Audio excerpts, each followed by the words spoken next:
So let it be written, so let it be done. This is Tabletop Terrors, and in this video, we're going to help you find your play style. So the first thing I want to say is you have a play style, even if you're brand new to the hobby. And you have to know that you might be brand new, you might have been playing for 30 years, but you do have a play style, and it's important because no one taught me that when I first started playing D&D. And it's the same thing, like the way that your mom makes spaghetti, you just assume that that's how everybody's mom makes spaghetti until you go over to that one friend's house and it's either way better or way worse.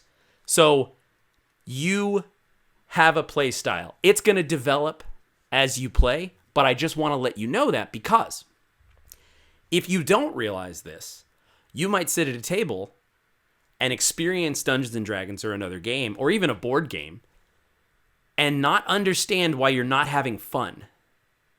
But it could simply be the play style of everyone around you is different than yours. It's okay, and you can own it. So we're going to talk about play style a little more in depth so you can start kind of finding it, like what things to look for. And really, the simplest tip is, what do you think is fun overall?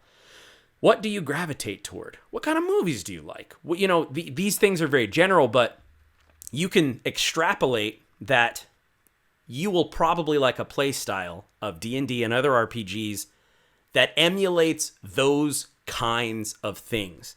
If you just kind of think of it that way, so if you sit down and you're getting ready to play in a game and you love Gundam Wing or you love all sorts of anime, and the people that you're playing with don't really know anything about anime, but they're huge Game of Thrones fans, they might be expecting a very dramatic, political, mature game, and maybe you're not interested in that, or vice versa. So just know it's also not something you have to like figure out immediately, but just keep it in mind and take note of things that you like. And that's how you can start to curate your playstyle. So that's pretty much it. So, as Tim said, everyone has a play style. It might be something that's just sort of inherent to you. It might be something that you specifically build. But I think one of the most important things you can do is, especially if you're in a position where you're not necessarily thrilled with the way that your game is going, but even if you are, it's important and very valuable to always try to be experimenting with the way that you play and how it might be different and what you might like or not like about it. And there's really only one way to know for sure. And that's to do it, to actually experience actually playing it. Because I think it's easy to sort of get a sense of what we think that we would like in a game and what we think that we would want out of the experience. And then you might get into a table that's exactly what you thought you would want and realize that you don't actually enjoy it when it's actually real. And there's only one way to find out, and that's to do it. So if you're playing in a D&D group and it's very by the book, like we're playing on maps and grids and we're calculating out every movement and every pound of inventory that we're carrying, try playing in a game that's just like super narrative, where just the rules are all kind of fuzzy and like no one's really keeping track of stuff, and just see how that feels. Because the way that you want to play, you might not know that it even exists yet until you sort of see it in action, which is the case for me.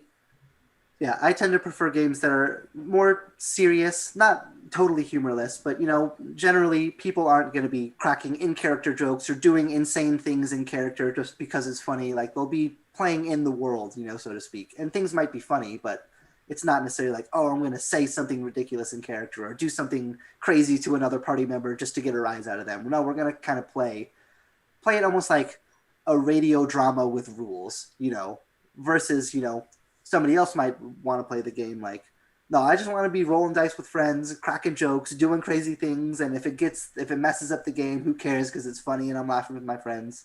Like all those things are fine. But like if you play super strict and rules, you might not even necessarily know that it's possible to play super loose with the rules, which is kind of what happened to me. Is like when I was first starting to play, I was like, there's a lot about this that I like, the creativity, the freedom to make all these different decisions, but like there are parts of this that feel so like restrictive and like bookkeepy and like it's a pain to deal with.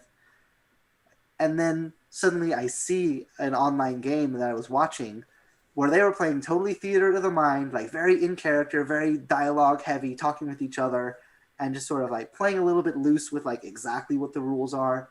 And it's like, I didn't even know you could do that until I saw that. And like that was the way that I wanted to play the game that I didn't know existed until I saw it. Um, and there are so many games out there now and so many different groups out there like willing to play and try things even just for like a one-off game that like there's no reason that you can't give a try, you know, to some of these different things, which is what I've been doing now that I've been playing super narrative and super dramatic for a long time now.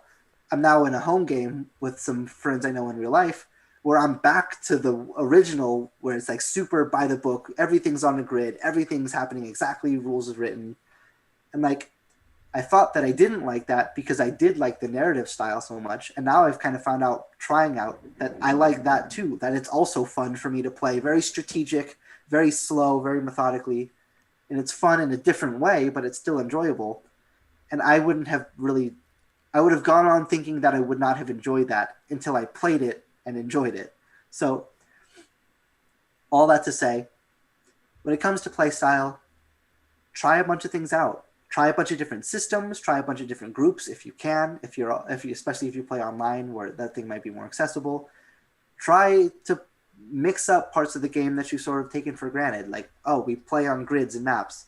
Let's just play a session that's just theater of the mind where we're just talking to each other in character. Maybe we still roll some dice and have some combats, but it's all just going to be description. And maybe you love it and maybe you hate it, and vice versa. If you play super narrative and theater of the mind, try playing a session that's all on the grid. Everything's locked down, and just see what happens and see what it does to the game. Because, as Tim said, there's tons of ways to play this hobby. It's so versatile in the way that you can approach the same exact rule set.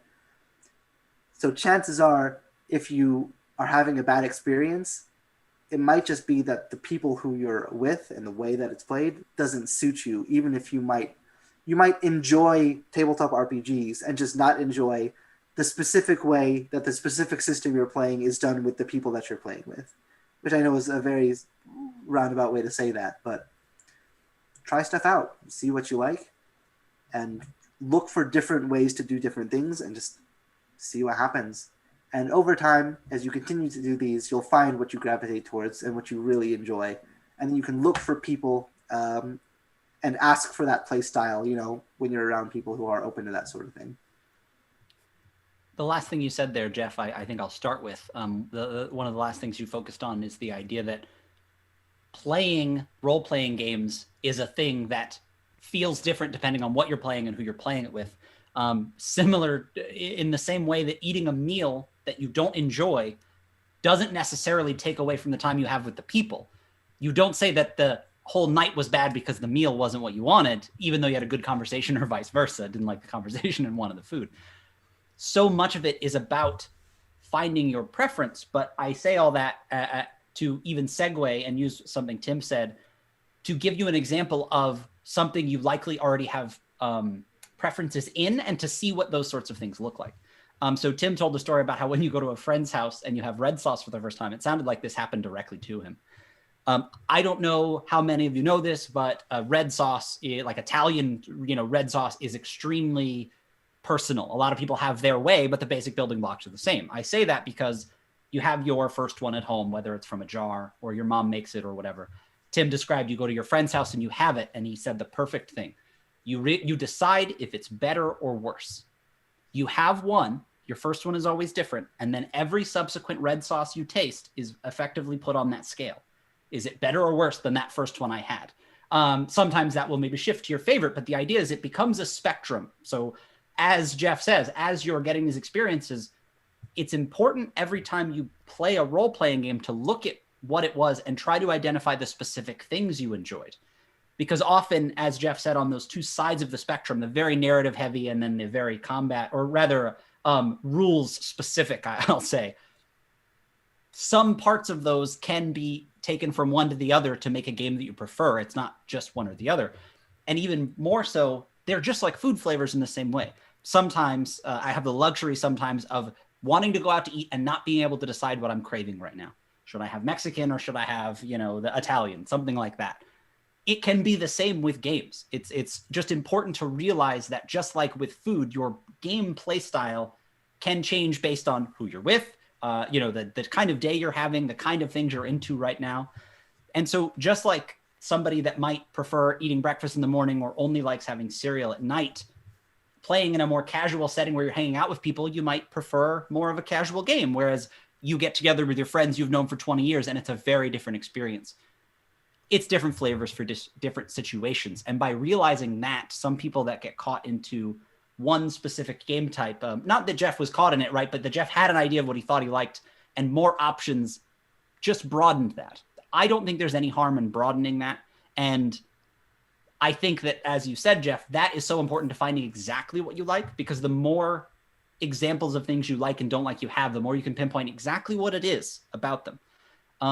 The last thing I'll say about trying new stuff that's not to your style is another important thing is separating things that are well made from those that aren't, from things that are in your style and are not, right? So something that is perfectly to your style that's not well made, you will enjoy more than something that is not something you really are interested in and it's poorly made. These are separate, right? So consider if you're going to branch out to things that you know are generally accepted to be really good, because otherwise you will think you don't like something, but really the implementation in that case maybe was left something to be desired.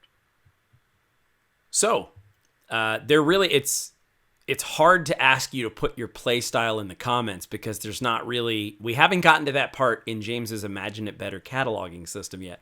But if you want to try to describe your play style, or even do you know if you have one? Do you not know? We'd love to hear about it. And here on the channel, this is what we're all about, you know, exploring ideas that are about tabletop games. We also love obviously having fun and being creative. That's our whole deal. So if you like that, consider subscribing and welcome to the channel. And then if you hit the notification bell, it also will alert you whenever we post these videos. We always end with a TabTerian toast. So grab a drink nearby and let's do this. May you mend the first break. May you kill the first snake. May you conquer everything you undertake. Cilantro. So when it comes to finding your play style, sometimes the most valuable thing that you can experience is not actually finding a thing that you think that you like, but finding a thing that you know that you don't like, which can sometimes be way more informative of what you actually want out of the game. When you have that moment in the game where somebody else does something or says something at the table and you're just like, oh, like, no, not that. What I want is not that, which can sometimes be way faster in terms of dialing where you actually want to be on all these different parts of the tabletop games. Like, I definitely had some experiences like that pretty early on when I was playing with some online people that I didn't know very well, and it was just like, I don't know what it is about this group, but these are not the people I want to play with, and here's why. Like, but that then became hugely informative of like, okay, so if I don't like that, chances are pretty good that I will prefer the opposite of that. And I'm going to look for people who do the opposite instead of what it is that sort of rubbed me the wrong way when I came to play style. So even bad experiences can be great teachers when it comes to finding out what you want out of this hobby. And sometimes can be better teachers even than finding something that was fun.